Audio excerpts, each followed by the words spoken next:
जय श्री श्याम सभी श्याम प्रेमियों को। कैसे हैं आप सभी? आशा करती हूँ बांके बिहारी जी की कृपा से सभी कुशल मंगल होंगे। आज मैं आपके समक्ष लेकर आई हूँ भगवत गीता का 15वां अध्याय, पंचोदश अध्याय, तो जिसका विषय है पुरुषोत्तम योग। तो शुरू करते हैं। सबसे पहले बांके बिहारी जी के चरणों में राधे रानी के में हाजिरी लगाते हैं। बोलो बांके बिहारी लाल की जय, राधे रानी सरकार की जय। श्री भगवान बोले, आदि पुरुष परमेश्वर रूप मूल वाले और ब्रह्मा रूप मुख्य शाखा वाले, जिस संसार रूप पीपल के वृक्ष को अविनाशी कहते हैं तथा वेद जिसके पत्ते कहे गए हैं, उस संसार रूप वृक्ष को जो पुरुष मूल सहित तत्व से जानता है वह वेद के तात्पर्य को जानने वाला है। तो मूल वाले, शाखा वाले और अविनाशी, इनका अर्थ समझना जब तक नहीं आएगा हमें, तब तक हमें ये समझ में नहीं आएगा। तो मूल वाले से हमारा क्या आशय है? आदि पुरुष नारायण वसुदेव भगवान ही नित्य और अनंत हैं, सबके आधारभूत हैं, सबके ऊपर हैं, सगुण रूप से वास करते हैं, ऊर्ध नाम से कहे गए हैं। वे मायापति सर्वशक्तिमान परमेश्वर ही इस संसार वृक्ष के कारण है। संसार उत्पत्ति का कारण कौन है? भगवान विष्णु, भगवान श्री हरि। इसीलिए संसार वृक्ष को ऊर्ध मूल वाला कहते हैं। और उस आदि पुरुष परमेश्वर से उत्पत्ति वाला होने के कारण तथा नित्य धाम से नीचे ब्रह्मलोक में वास करने के कारण हिरण्य गर्भ रूप ब्रह्म को परमेश्वर की अपेक्षा अधः कहा है, और वही इस संसार का विस्तार करने वाले। विस्तार ब्रह्मा जी ने करा है। ब्रह्मा जी ने ही तो हमारे सबको, ये प्रजा को पैदा किया, भगवान की आज्ञा से संसार बनाया। तो ये शाखा ब्रह्मा जी से पैदा हुई है, इसलिए इस संसार वृक्ष को अधे शाखा वाला कहते हैं। इस वृक्ष का मूल कारण परमात्मा अविनाशी है तथा अनादिकाल से इसकी परंपरा चली आती है, इसलिए इस संसार वृक्ष को क्या कहते हैं? अविनाशी। तो अब आप समझ गए होंगे कि इस भगवान ने आदि पुरुष परमेश्वर मूल वाले, शाखा वाले, अविनाशी शब्द का क्यों प्रयोग किया है, और वेद जिसके पत्ते कहे गए हैं, अर्थात इस वृक्ष की शाखा रूप ब्रह्मा से प्रकट होने वाले और यज्ञादि कर्मों के द्वारा इस संसार वृक्ष की रक्षा और वृद्धि करने वाले एवं शोभा को बढ़ाने वाले होने से वेद जो बनाए थे भगवान ने, वो पत्ते कहे गए हैं, संसार वृक्ष के पत्ते कहे गए हैं। भगवान की योग माया से उत्पन्न हुआ संसार क्षण भंगुर, नाशवान और दुख रूप है। इसके चिंतन को त्याग कर केवल परमेश्वर ही नित्य निरंतर अनन्य प्रेम से चिंतन करना वेद के जानने के समान है। शब्द, स्पर्श, रूप, रस और गंध, ये पांचों स्थूल देह और इंद्रियों की अपेक्षा सूक्ष्म होने के कारण उन शाखाओं की कोपलों के रूप में कहे गए हैं। मुख्य शाखा रूप ब्रह्मा से संपूर्ण लोकों के सहित देव, मनुष्य और त्रियर्थ आदि योनियों की उत्पत्ति और विस्तार हुआ है। इस संसार वृक्ष का स्वरूप जैसा कहा गया है वैसा विचार काल में नहीं पाया जाता, क्योंकि ये तो स्वप्न जैसा है संसार। जैसे हम रात में सपना देखते हैं, सुबह आँख खुलती है तो सब कुछ भी नहीं है। उसी प्रकार जब ज्ञान हो जाता है, जब हम गुरु की शरण में जाते हैं और जब हम ज्ञान प्राप्ति कर लेते हैं, तब हमें समझ आता है ये तो मृत्यु लोक है, यहाँ कुछ भी सत्य नहीं है। जैसे सपना रात में देखा और सुबह होने पर उस सपने का कुछ महत्व नहीं होता, उसी प्रकार इस जीवन काल का कुछ महत्व नहीं है। इसीलिए हमें इस जीवन को अपने अच्छे कर्मों में लगाकर सतमार्ग पर चलकर सत्संग कीर्तन कर भगवत प्राप्ति की इच्छा के मार्ग पर ही अग्रसर होना चाहिए। ममता और वासना रूप मूलों को केवल मनुष्य योनि में कर्मों के अनुसार बांधने वाली कहने का कारण है कि सब योनियों में तो केवल पूर्वव्रत कर्मों के फल को भोगने का ही अधिकार है। जैसे पशु योनि हुई, पक्षी योनि हुई, कोई भी कीट योनि हुई, सब में क्या है? कर्मों के भोग मिले, बस वो इतना किया और मृत्यु को प्राप्त हो जाते, क्योंकि उनको उतना ज्ञान नहीं है कि उनको क्या कर्म करना है। लेकिन मनुष्य योनि में हम नवीन कर्मों के करने का अधिकार लेकर आते हैं। तभी तो कहते हैं 84 लाख योनियों को भोगने के बाद ये मानव शरीर मिला है। तो इसको व्यर्थ मत जाने दो, इसको व्यर्थ मत जाने दो, इसका पल पल एक एक क्षण का उपयोग करो, क्योंकि ये आखिरी सांस हमारे जीवन में कब आ जाती है हमें पता नहीं होता। ये जीवन क्षण भंगुर है, एक पानी के बबूले के समान है। कब आखिरी पल आ जाएगा आपको पता भी नहीं चलेगा। आप सोचो कि मैं बुढ़ापे में पूजा करूँगा, बुढ़ापे में नाम जप करूँगा, सत्संग करूँगा। अरे नहीं भैया नहीं, क्योंकि हमें नहीं पता हमारा अंत कब आने वाला है। तो जब से बस आपको समझ आए बस आप लग जाओ, बस इसी मार्ग पर अग्रसर हो जाओ। ये नहीं कि आपको अपना गृहस्थ आश्रम छोड़ना है, बिल्कुल आप वैराग्य ले लें, लेकिन गृहस्थ में रहते हुए गुरु की प्रेरणा से जो भी मार्ग प्रशस्त हो उस मार्ग पर आप चलो। अच्छे कर्म करो, दान धर्म करो, सत्संग करो, भगवत कीर्तन करो, अच्छे ग्रंथों को पढ़ो, अच्छे वीडियोज को देखो, जिससे आपका ज्ञान बढ़ सके। इस संसार का जैसा स्वरूप वर्णन किया गया है ऋषि मुनियों ने, देखा जाता है तत्व ज्ञान के पश्चात तो वो हुए है ही नहीं। वही तो अभी मैंने बताया, तत्व ज्ञान के बाद तो ये हमें सब निरर्थक ही दिखाई देता है संसार। जैसे आँख खुलने के बाद संसार में कुछ नहीं है, इसका आदि नहीं है। इसका अर्थ है कि ये पता नहीं कब से प्रारंभ हुआ है संसार, इसकी कब रचना हुई ये भी हमें नहीं ज्ञात है, और ये इसका कब अंत होगा, कब प्रलय आएगी ये भी हमें नहीं पता। जब तक हमारे पता नहीं कितने अथाह जन्म होते रहेंगे। अगर हमने भगवत प्राप्ति नहीं की, हमने प्रभु पूज को नहीं पाया, तो हम तो जन्म मृत्यु के इस फेर में चलते ही रहेंगे, ये चक्र चलता ही रहेगा। तो जब हम भगवत प्राप्ति कर लेंगे तो हमें भगवान की शरणागति हो जाएंगे, भगवत प्राप्ति मिल जाएगी और हम गोलोक धाम में रहेंगे। फिर यहाँ जन्म मृत्यु के चक्कर में क्यों आएंगे भाई? जो नहीं करेगा वो आएगा, हम तो नहीं आएंगे, हम तो नहीं आना है। हमने तो सोच लिया हम तो अपने ठाकुर जी के पास रहेंगे। आपने क्या सोचा है? बोलो, सोचा है कुछ? कब सोचोगे भाई? बोलो कब सोचोगे? इतनी देर हो चुकी, कितना समय निकल चुका। अपनी आयु का जरा हिसाब लगाना, किसकी कितनी आयु है, कितने घंटे हो चुके आप जब से पैदा हुए आपके जीवन को, कितने महीने हो चुके, कितनी सांसें ले चुके, कितने दिन हो चुके, हिसाब लगाना। इतना समय व्यर्थ कर दिया, अभी भी सोच रहे हो कुछ दिन बाद, कुछ दिन बाद, कुछ दिन। नहीं नहीं, बहुत गलती कर रहे हो। कब ये आखिरी सांस हो जाएगी पता भी नहीं चलेगा। तो सही मार्ग पर चलो, सही राह ही आपको भगवान तक लेके जाएगी। ममता वासना रूप अति दृढ़ मूल रूप वाले संसार रूप पीपल वृक्ष को वैराग्य रूप शस्त्र से ही हमें काटना है। उसके पश्चात ही हम उस पदम रूप परमेश्वर को भलीभांति खोज सकते हैं, जिसमें गए हुए पुरुष फिर संसार में लौटकर नहीं आते। एक एक चीज भगवान गीता में समझा रहे हैं, और गीता आदमी पढ़ना नहीं चाहता है, कहते हैं हमें समझ नहीं आती। किसी को तुम गीता दो, नहीं भैया हमें नहीं समझ आती, हम तो रामायण पढ़ लेते हैं, भागवत, हम वो और जो ग्रंथ है ना वो कल्याण कुछ भी और पढ़ लेंगे, उपदेश पढ़ लेंगे, या व्हाट्सएप पे सारे मैसेज, शायरी या कुछ भी आ रहा है, वीडियोज फॉरवर्डिंग, सब कुछ फॉरवर्डिंग, फेसबुक, व्हाट्सएप, इंस्टाग्राम, सब पर फॉरवर्डिंग में लगे रहते हैं। ये नहीं सोच रहा एक दिन तुम भी ऐसे ही फॉरवर्ड कर दिए जाओगे इस दुनिया से। ये दुनिया से भगवान तुम्हें भी एक दिन ऐसे ही फॉरवर्ड कर देंगे।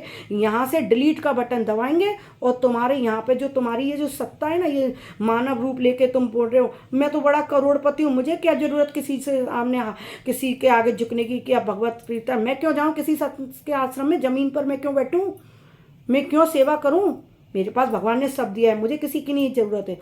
तो कोई एक दिन ऐसा आएगा जिस दिन भगवान आपको तुरंत बटन दबाएंगे और आप यहाँ से डिलीट हो जाओगे इस संसार सागर से। फिर अब आप बन गए सूक्ष्म जीव, फिर क्या करोगे?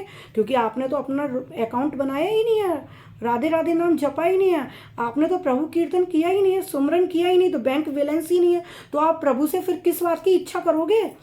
क्या कहोगे कि मुझे नीचे मत भेजो, मृत्यु लोक में मत भेजो? किस आधार पे कहोगे ये बात?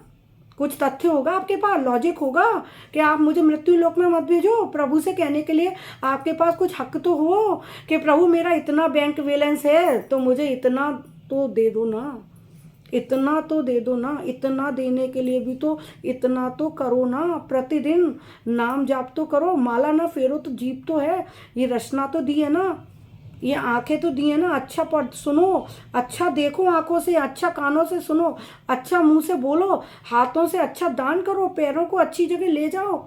नहीं तो फिर प्रभु से करते रहना, भगवान कहेंगे जा नीचे फिर से।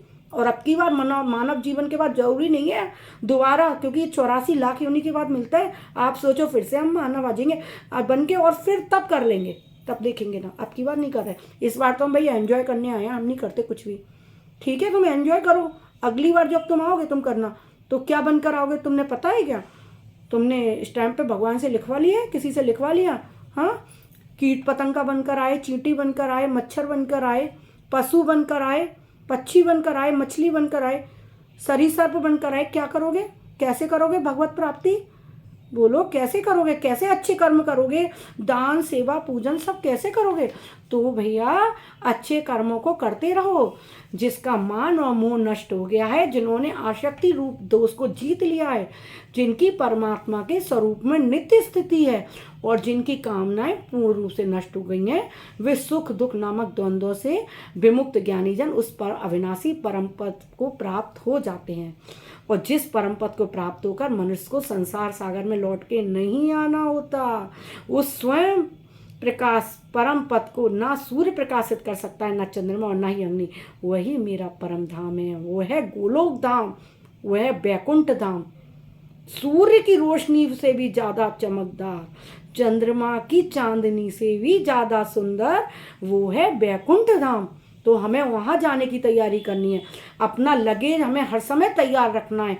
वो कैसे तैयार रहेगा? नाम जप से, सत्संग से, संकीर्तन से हमेशा तैयारी करके रहो, क्योंकि किसी को नहीं पता अंत समय किसका कब आना है। इस देह में ये सनातन जीवात्मा प्रभु कहते हैं मेरा ही अंश है, और वही इन प्रकृति में मन और पांचों इंद्रियों को आकर्षित करती है। जैसे वायु गंध के स्थान से गंध को ग्रहण कर ले जाती है, उसी प्रकार देहादि का स्वामी जीवात्मा भी शरीर का त्याग करता है। भगवान क्या कह रहे हैं? जैसे जब हवा चलती है तो फूल के ऊपर से पुष्प के पौधे लगे हों तो फूल के ऊपर से निकलेगी, गुलाब के पौधे के ऊपर से हवा निकली तो गुलाब की सुगंध आएगी आपको। और उधर ही रास्ते में कहीं कोई आपकी गाड़ी जा रही हो, कहीं आप जा रहे हैं और कोई मृत पशु पड़ा हुआ है और हवा एकदम से आई, लहर आती है, तो आपने देखा होगा एकदम दुर्गंध आती है। तो हवा क्या अच्छी भी खुशबू लेके आती है और गंदी भी खुशबू बदबू लेकर आती है। तो उसी प्रकार हमारे शरीर को ये जीवात्मा छोड़कर जब चली जाती है तो इसमें जो भी इंद्रियां हमारे मन में अभी इस जन्म में हैं, उनके जो हमारे किए हुए कर्म हैं वो लेकर चली जाती है जीवात्मा। उन कर्मों को ले गई, तभी तो हमें उन कर्मों के भोग मिलेंगे। आपने सोचा कर लिया, कुछ नहीं है, कोई नहीं देख रहा, चोरी कर ली कोई नहीं देख रहा, मार दिया किसी को, मर्डर करके भूल गए, कुछ नहीं होना, बुरा कर दिया, कोई किसी की वजह से मर गया, वो अपने परिवार में खुश है। तो तुम सोच रहे हो तुम खुश हो, तुम्हारा पाप किसी ने नहीं देखा है। उस परम पिता से डरो, उसने सब देखा है, उसको सब पता है तुमने किसका क्या दिल दुखाया है। मेरे पास कुछ व्यक्तिगत बताती हूँ। मेरे बेटे के जाने के बाद एक मैसेज आता है, मैं नाम नहीं लूँगी उनका। कहते हैं अब अच्छा लग रहा है ना कि दाने दाने को मोहताज हुए। मैं कहती हूँ दाने दाने को मोहताज करने वाला तू कौन? तू कौन दाने दाने को मोहताज करने वाला? वो परमपिता परमेश्वर जब एक चींटी को भी, एक कीट को भी भूखा नहीं रहने दे सकता, तो वो हमें भूखा रहने देगा? वो हमारी व्यवस्था नहीं करेगा?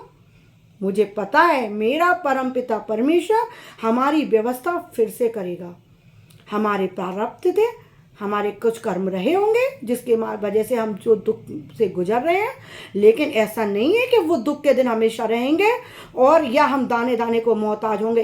यदि यही हमारा प्रारब्ध है तो वो भी मुझे मंजूर है, क्योंकि प्रारब्ध को हमेशा खुशी खुशी स्वीकार करना चाहिए, क्योंकि वो तो हमें भोगना है। संत माधव दास जी का भी आपने सुना होगा कि भगवान ने बोला उनको कि प्रारब्ध तो भोगना ही पड़ेगा। जब उनको भगवान उनकी सेवा करने आते हैं माधव दास जी की, तो माधव दास जी कहते हैं आप मेरे सेवा कर रहे हैं, इससे तो मेरे इन कष्टों को दूर कर दीजिए। तो प्रभु कहते हैं माधव दास तुम्हें प्रारब्ध तो भोगना ही पड़ेगा, किंतु यदि तुम चाहते हो तो अब ये 15 दिन का कष्ट मैं अपने ऊपर लेता हूँ। तो इसीलिए भगवान जगन्नाथ बीमार पड़ते हैं। आपने सुना होगा भगवान जगन्नाथ हर साल रथ यात्रा निकलती है, बीमार पड़ते हैं। तो वो क्यों पड़ते हैं? उन्होंने माधव दास जी का कष्ट ले लिया। तो प्रारब्ध का लेखा कभी नहीं मिटता, वो तो हमें भोगना है। और कोई दूसरे के दुख को देखकर सुखी हो रहा है तो वो भी ये चीज़ समझ ले, तुम दुख में अगर किसी के खुश हो रहे हो तो बारी तुम्हारी भी आनी है। भगवान परमपिता परमेश्वर एक एक बात पर सबके ऊपर नज़र लगाए हुए बैठा है। वो सबको सही सबक आने पर दंड देता है। कभी ये मत भूलना कि मैं तो बच के रह रहा हूँ, मैं छुप के रह रहा हूँ, मैं नहीं दिखूंगा भगवान को। अरे वो सर्वज्ञानी है, सर्वेश्वर है, उसकी सर्वस्व आंखें हैं, वो सबको देख रहा है और बहुत हाथ हैं, वो सबके लिए न्याय करते हैं। तो ध्यान रखिएगा। आगे बढ़ती हूँ। शरीर का छोड़कर जाते हुए शरीर में स्थित हुए विषयों को भोगते हुए इस प्रकार तीनों गुणों से युक्त हुए अज्ञानी जन नहीं जानते कि ज्ञान रूप नेत्र वाले विवेकशील ज्ञानी ही तत्व से जानते हैं। मैं, भगवान कहते हैं, मैं ही सब प्राणियों के हृदय में अंतर्यामी रूप में स्थित हूँ और मुझसे ही स्मृति, ज्ञान और अपोहन होता है और सब वेदों में ही मैं जानने योग्य हूँ। वेदांत का कर्ता और वेदों को जानने वाला भी मैं ही हूँ। इस संसार में नाशवान और अविनाशी ये दो प्रकार के पुरुष हैं। इनमें संपूर्ण भूत प्राणियों के शरीर तो नाशवान और जीवात्मा अविनाशी कहा जाता है। इन दोनों से उत्तम पुरुष तो अन्य कोई है ही नहीं, जो तीनों लोकों में प्रवेश करके सबका भरण पोषण करता है। वो कौन है? वो एक कीट पतंगे का भी, एक पशु का भी, एक शरीर सर्प का भी, मनुष्य का भी, गरीब का भी, अमीर का भी, सबका पेट भर रहा है। वो कौन है? परम पिता परमेश्वर। इसलिए तुम ये सोचो कि कोई आज परेशान है तो वो हमेशा परेशान ही रहेगा। नहीं, आप भगवत मार्ग पे चलो, देखो परिवर्तन आएगा कि नहीं। संकीर्तन करो, पर भगवत प्राप्ति जरूर होगी, क्योंकि भगवान कहते हैं मैं अविनाशी जीवात्मा से भी उत्तम हूँ। इसीलिए लोक में और वेद में मुझे पुरुषोत्तम नाम से पुकारा जाता है। हे भारत, जो ज्ञानी पुरुष मुझको इस तत्व से जानते हैं, पुरुषोत्तम नाम से जानते हैं, वह सर्वज्ञ पुरुष सब प्रकार से मुझे वासुदेव परमेश्वर को ही भजते रहते हैं। तभी तो बोलते हैं ओम नमो भगवते वासुदेवाय, ओम नमो भगवते वासुदेवाय। हे निष्पाप अर्जुन, इस प्रकार यह अति रहस्य युक्त गोपनीय शास्त्र मेरे द्वारा कहा गया। इसको तत्व से जानकर मनुष्य ज्ञानवान और कृतार्थ हो जाता है। ये था आज का 15वां अध्याय। अब थोड़ा सत्संग करते हैं। अपनी पायल का घुंघरू बना ले मुझे, अपनी पायल का घुंघरू बना ले मुझे, अपने चरणों से अब तो लगा ले मुझे, अपने चरणों से अब तो लगा ले मुझे, अपनी पायल का घुंघरू बना ले मुझे। झूठी दुनिया से, झूठी दुनिया से, झूठी दुनिया से अब तो बचा ले मुझे, झूठी दुनिया से, झूठी दुनिया से, झूठी दुनिया से अब तो बचा ले मुझे, अपनी पायल का घुंघरू बना ले मुझे। आपको मेरा गीता पाठ कैसा लगा? कृपया कमेंट बॉक्स में ज़रूर बताइएगा और मेरे चैनल को लाइक सब्सक्राइब करना नहीं भूलिएगा और वीडियोज़ को दूसरों तक फॉरवर्ड करते रहिए। अभी के लिए विराम चाहती हूँ। राधे राधे।